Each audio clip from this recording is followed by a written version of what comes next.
नमस्कार, मैं हूं आपके साथ विशाल कालरा। दिल्ली दंगों की चार्जशीट से बड़े बड़े चौंकाने वाले खुलासे हुए।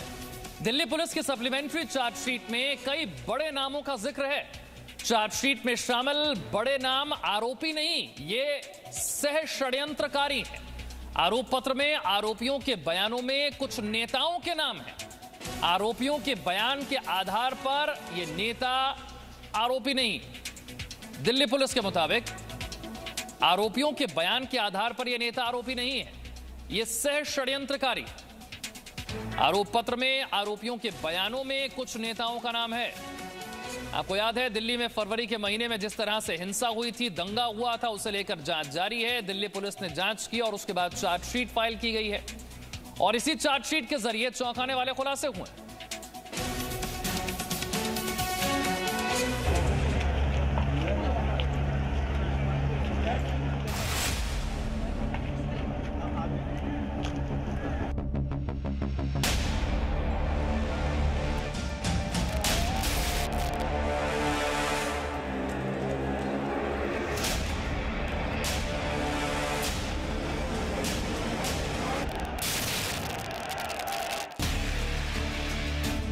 फरवरी 2020 में हुए दिल्ली दंगों पर दिल्ली पुलिस की सप्लीमेंट्री चार्जशीट हैरान करती है। हैरान इसलिए करती है क्योंकि सप्लीमेंट्री चार्जशीट में कुछ बड़े नामों का जिक्र है। ये नाम है सीताराम येचुरी, महासचिव सीपीएम, योगेंद्र यादव, नेता स्वराज अभियान, जयंती घोष, अर्थशास्त्री, अपूर्वानंद, प्राध्यापक, दिल्ली विश्वविद्यालय, Rahul Roy, documentary film maker. हम आपको बहुत साफ शब्दों में ये बता देना चाहते हैं कि इन 5 लोगों का नाम सप्लीमेंट्री चार्जशीट में दिल्ली दंगों के आरोपी के तौर पर नहीं है, बल्कि दिल्ली दंगों में आरोपियों ने इनका नाम अपने बयान में लिया है। ये लोग विरोध प्रदर्शन में शामिल होते थे और भाषण देते थे। इन नामों को दिल्ली दंगों की सप्लीमेंट्री चार्जशीट में सह षड्यंत्रकारी के तौर पर दर्ज किया गया है और दिल्ली पुलिस की ये सप्लीमेंट्री चार्जशीट हैरान इसलिए भी करती है क्योंकि इन सभी लोगों के नाम जुड़ने के बाद एक बार फिर अर्बन नक्सल थ्योरी जिंदा हो उठी है। दिल्ली पुलिस का पक्ष है, सीएए विरोध प्रदर्शन को आयोजित और संबोधित करने के संबंध में एक आरोपी के बयान के आधार पर ये नाम शामिल किए गए हैं। इस डिस्क्लोजर स्टेटमेंट को सच्चाई के साथ रिकॉर्ड किया गया है। किसी भी व्यक्ति को केवल डिस्क्लोजर स्टेटमेंट के आधार पर अभियुक्त नहीं ठहराया जाता है। हालांकि ये केवल पर्याप्त पुष्टि योग्य साक्ष्य के आधार पर है, जिस पर आगे कानूनी कार्रवाई की जाती है। मामला फिलहाल न्यायाधीन है। दिल्ली पुलिस ने अपनी बात कह दी, अब बारी थी उनकी, जिनके नाम का दिल्ली पुलिस ने अपनी चार्जशीट में जिक्र किया है। सीताराम येचुरी सीपीएम के महासचिव हैं, सोशल मीडिया पर अपना गुबार निकाला। दिल्ली पुलिस भाजपा की केंद्र सरकार और गृह मंत्रालय के नीचे काम करती है। उसकी ये अवैध और गैरकानूनी हरकतें भाजपा के शीर्ष राजनीतिक नेतृत्व के चरित्र को दर्शाती हैं और विपक्ष के सवालों और शांतिपूर्ण प्रदर्शन से डरते हैं और सत्ता का दुरुपयोग कर हमें रोकना चाहते हैं। सीताराम येचुरी के इस बयान को केंद्र की सरकार और बीजेपी पर सीधा सीधा अटैक कहा जा सकता है। सीताराम येचुरी ने दूसरा ट्वीट किया, जिसमें उन्होंने लिखा, हमारा संविधान हमें न सिर्फ सीए जैसे हर प्रकार के भेदभाव करने वाले कानूनों के विरुद्ध शांतिपूर्ण प्रदर्शन करने का अधिकार देता है, बल्कि यह हमारी जिम्मेदारी भी है। हम विपक्ष का काम जारी रखेंगे। बीजेपी सरकार अपनी हरकतों से बाज आए। इमरजेंसी को हमने हराया था, इस आपातकाल से भी निपटेंगे। सीताराम येचुरी ने खुद पर लगे आरोपों को इमरजेंसी से जोड़ दिया, जिसमें उन्होंने कांग्रेस को भी घसीटा और बीजेपी को भी। कुछ ही मिनटों बाद उन्होंने तीसरा ट्वीट किया, यह मोदी सरकार न सिर्फ संसद में सवालों से डरती है, यह प्रेस कॉन्फ्रेंस करने से घबराती है और आरटीआई का जवाब देने से, वो मोदी का निजी फंड हो या अपनी डिग्री दिखाने की बात। इस सरकार की सभी असंवैधानिक नीतियों और असंवैधानिक कदमों का विरोध जारी रहेगा। अपने तीसरे ट्वीट में सीताराम येचुरी का हमला सरकार और बीजेपी से होते हुए प्रधानमंत्री नरेंद्र मोदी पर केंद्रित हो गया। चौथे ट्वीट में उन्होंने दिल्ली दंगों की बात की। उसके बाद प्रधानमंत्री मोदी और बीजेपी का स्वघोषित चरित्र चित्रण किया। 56 लोग दिल्ली की हिंसा में मारे गए। जहरीले भाषणों का वीडियो है। उन पर कार्रवाई क्यों नहीं हो रही है? क्योंकि सरकार ने आदेश दिया है कि विपक्ष को लपेटा जाए किसी भी तरह से। यही है मोदी और बीजेपी का असली चेहरा, चरित्र, चाल और चिंतन। विरोध तो होगा इसका। दिल्ली दंगों पर राजनीतिक लड़ाई तो चलती रहेगी। हम आपको बता दें कि हमें मिली जानकारी के मुताबिक दिल्ली के उत्तर पूर्वी जिले में 23 से 26 फरवरी के बीच हुए दंगों में पुलिस ने जो सप्लीमेंट्री चार्जशीट दाखिल की है उनमें इन सभी के नाम हैं, लेकिन आरोप पत्र में इनके नाम आरोपी के तौर पर नहीं है। आरोप पत्र में दावा किया गया है कि दंगों में 53 लोगों की मौत हुई थी और 581 लोग घायल हुए थे, जिनमें से 97 गोली लगने से घायल हुए थे। ब्यूरो रिपोर्ट, जी मीडिया। तो आप जानते हैं कि दिल्ली में फरवरी के महीने में यह हिंसा हुई थी, दंगे हुए थे और यह सब कुछ हुआ था नागरिकता कानून के विरोध के नाम पर। अब जो सप्लीमेंट्री चार्जशीट सामने आई है, इसमें चौंकाने वाले खुलासे हो रहे हैं। इनमें नेताओं के नाम हैं, सह षड्यंत्रकारी के नाम पर।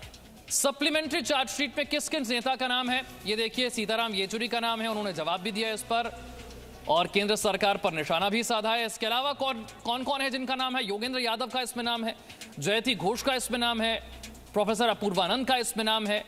ये सारे नाम सप्लीमेंट्री चार्जशीट में है। Documentary film maker Rahul Roy का नाम है।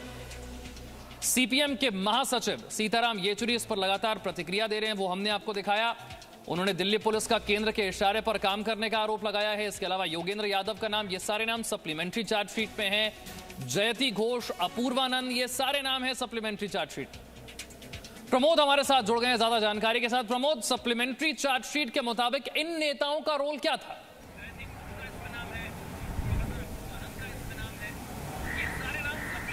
देखिए, दिल्ली दंगों में जो जाफराबाद में दंगे हुए थे और उसके बाद जो एफआईआर में थे, उसमें पिंजरा तोड़ गिरोह में जो दिव्यांगना और नताशा नरवाल उनके संपर्क में आई थी गुलिफ्सा एक आरोपी है जो दिल्ली यूनिवर्सिटी से पढ़ी हुई थी और उसने अपने डिस्क्लोजर में इन लोगों के नाम लिए हैं कि जब नागरिकता कानून के विरोध में प्रदर्शन चल रहा था तो उस दौरान सीताराम येचुरी या ये बाकी लोग, योगेंद्र यादव, ये सब लोग आए थे। इन्होंने स्पीच दी थी कि किस तरीके से इस कानून का विरोध करना है। तो उसी चीज़ को आधार बनाकर दिल्ली पुलिस ने अपनी एक सप्लीमेंट्री चार्जशीट फाइल की है और इस चार्जशीट में उन सब का रोल लिखा है और ये सारा रोल जो है वो जो गुलिफ्सा है उसके डिस्क्लोजर के आधार पे है कि पुलिस को गुलिफ्सा ने ये बताया है कि वो कैसे इन लोगों के संपर्क में आई और किस तरीके से उसे इस नागरिकता कानून का विरोध करना था। उमर खालिद का भी नाम है और भीम आर्मी के रावण और साथ में जो एडवोकेट है महमूद प्राचा, उनका नाम भी सप्लीमेंट्री चार्जशीट में डाला गया है कि किस तरीके से नागरिकता कानून का विरोध करने के नाम पे जो चक्का जाम सड़कें कर दी गई थी। और ख़ास तौर पे ये पूरा मामला शुरू हुआ था 13 दिसंबर 2019 से। उसके बाद 15 दिसंबर 2019 को जामिया में हिंसा हुई। उसके बाद सर्जिल इमाम सबसे पहले शाहीन बाग में चक्का जाम करके बैठता है और उसके बाद दिल्ली के अलग अलग हिस्सों में चक्का जाम कर दिया जाता है। सड़क के किनारे जो है, जो नागरिकता कानून के विरोध में जो मुस्लिम समुदाय के लोग हैं वो बैठ जाते हैं। जब देखते हैं कि इसका कुछ भी नतीजा नहीं निकल रहा है तो फरवरी के महीने में जब अमेरिकी राष्ट्रपति डोनाल्ड ट्रंप की भारत में विजिट होती है, उस दौरान इस मामले को अंतर्राष्ट्रीय स्तर पर उठाने के लिए पूरी प्लानिंग की जाती है जिसमें उमर खालिद का रोल बहुत अहम होता है। और उसी दौरान जब ये स्टेज लगे हुए थे दिल्ली के अलग अलग जगहों पे, खास करके नॉर्थ ईस्ट के इलाके में या शाहीन बाग के इलाके में, तब सीताराम येचुरी, योगेंद्र यादव, महमूद प्राचा, तमाम जो ऐसे लोग हैं वो वहाँ पे जाके अपनी स्पीच देते थे और बताते थे कि किस तरीके से आपको इस कानून का विरोध करना है। और उसी विरोध को लेकर जब गुलिफ्सा या नताशा या फिर दिव्यांगना, ये तमाम पिंजरा तोड़ गिरोह के जो लोग थे, इन्होंने पूरी एक्टिव भूमिका निभाई थी और जो अनएजुकेटेड या कम पढ़े लिखी जो महिलाएं और बच्चे थे उन्हें फ्रंट पे ले आए थे और उनको ये बताया था कि अगर पुलिस आती है तो उनको क्या करना है। पूरी तरीके से एक सोची समझी साजिश थी जिस तरीके से भीड़ को इकट्ठा किया गया। और बाद में 23 तारीख को जब ये मामला दोनों समुदाय आमने सामने हो गए थे, उसके बाद फिर जब दंगे भड़के थे जिसमें 53 लोगों की मौत हो गई थी, उसके बाद करीब 700 से ज़्यादा एफआईआर क्राइम ब्रांच ने दर्ज की गई थी और उसकी जांच में अब ये एक चार्जशीट तो फाइल सप्लीमेंट्री चार्जशीट में ये नाम सामने आए हैं जैसा कि प्रमोद बता रहे हैं, और क्या रोल इनका बताया गया है ये भी जानकारी प्रमोद ने आपको दी। एक बार फिर से बता दें नाम कौन कौन से हैं। सीताराम येचुरी, योगेंद्र यादव, जयति घोष, अपूर्वानंद और राहुल रॉय दिल्ली दंगों में आरोपी नहीं है, तो फिर दिल्ली पुलिस ने इन सबका नाम चार्जशीट में क्यों शामिल किया है? ये सप्लीमेंट्री चार्जशीट में इनके नाम क्या कर रहे हैं, ये आप भी जानना चाहेंगे, तो हम आपको बताते हैं कि ये 5 नाम दिल्ली पुलिस की सप्लीमेंट्री चार्जशीट में क्यों।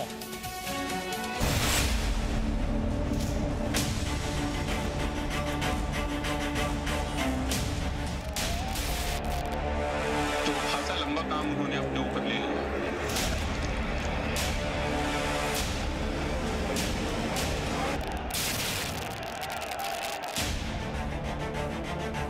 अब हम आपको बताते हैं कि सीताराम येचुरी, योगेंद्र यादव, जयति घोष, अपूर्वानंद और राहुल रॉय का नाम दिल्ली दंगों पर दिल्ली पुलिस की सप्लीमेंट्री चार्जशीट में कैसे और क्यों लिखा गया। अपने टेलीविजन स्क्रीन पर आप जो दस्तावेज देख रहे हैं वो दिल्ली पुलिस की सप्लीमेंट्री चार्जशीट का एक हिस्सा है, जिसमें सीताराम येचुरी, योगेंद्र यादव, जयति घोष, अपूर्वानंद और राहुल रॉय का नाम पढ़ा जा सकता है। इन नामों से पहले सप्लीमेंट्री चार्जशीट में कुछ और नामों का जिक्र है, जिनमें खास नाम है जवाहरलाल नेहरू यूनिवर्सिटी की छात्रा देवांगना कलिता और नताशा नरवाल का, और इसके अलावा जामिया मिलिया इस्लामिया की छात्रा गुलफिशा फातिमा है। इन लोगों को जाफराबाद हिंसा मामले में आरोपी बनाया गया है। तीनों ही छात्राओं के खिलाफ गैर कानूनी गतिविधियां रोकथाम अधिनियम की धाराओं के तहत आरोप दर्ज किए गए हैं। सूत्रों से मिली जानकारी के मुताबिक सीताराम येचुरी, योगेंद्र यादव, जयति घोष, अपूर्वानंद और राहुल रॉय जैसे जाने माने लोगों के नाम का चार्जशीट में जिक्र छात्राओं के बयान के आधार पर किया गया है। आरोप पत्र में दावा किया गया है कि येचुरी और योगेंद्र यादव के अलावा फातिमा के बयान में भीम आर्मी के प्रमुख चंद्रशेखर, यूनाइटेड अगेंस्ट हेट के कार्यकर्ता उमर खालिद, पूर्व विधायक मतीन अहमद और आम आदमी पार्टी के विधायक अमानतुल्लाह खान जैसे कुछ नेताओं के नाम भी शामिल हैं। सूत्रों के मुताबिक भारत सरकार की छवि खराब करने के लिए प्रदर्शन आयोजित कराए गए। आरोप पत्र में दिल्ली पुलिस ने दावा किया है कि कलिता और नरवाल ने दंगों में न केवल अपने शामिल होने की बात स्वीकार की, बल्कि जयति घोष, अपूर्वानंद और राहुल रॉय का नाम अपने संरक्षकों के तौर पर बताया है, और ये भी कहा कि इन संरक्षकों ने कहा कि सीए कानून के खिलाफ प्रदर्शन करें और किसी भी हद तक चले जाएं। यहां हम एक बार फिर स्पष्ट कर देना चाहते हैं कि सीताराम येचुरी, योगेंद्र यादव, जयति घोष, अपूर्वानंद और राहुल रॉय दिल्ली दंगों पर दिल्ली पुलिस की सप्लीमेंट्री चार्जशीट में आरोपी नहीं हैं। उनका नाम सिर्फ आरोपियों के बयानों के आधार पर चार्जशीट में डाला गया है। ब्यूरो रिपोर्ट, जी मीडिया।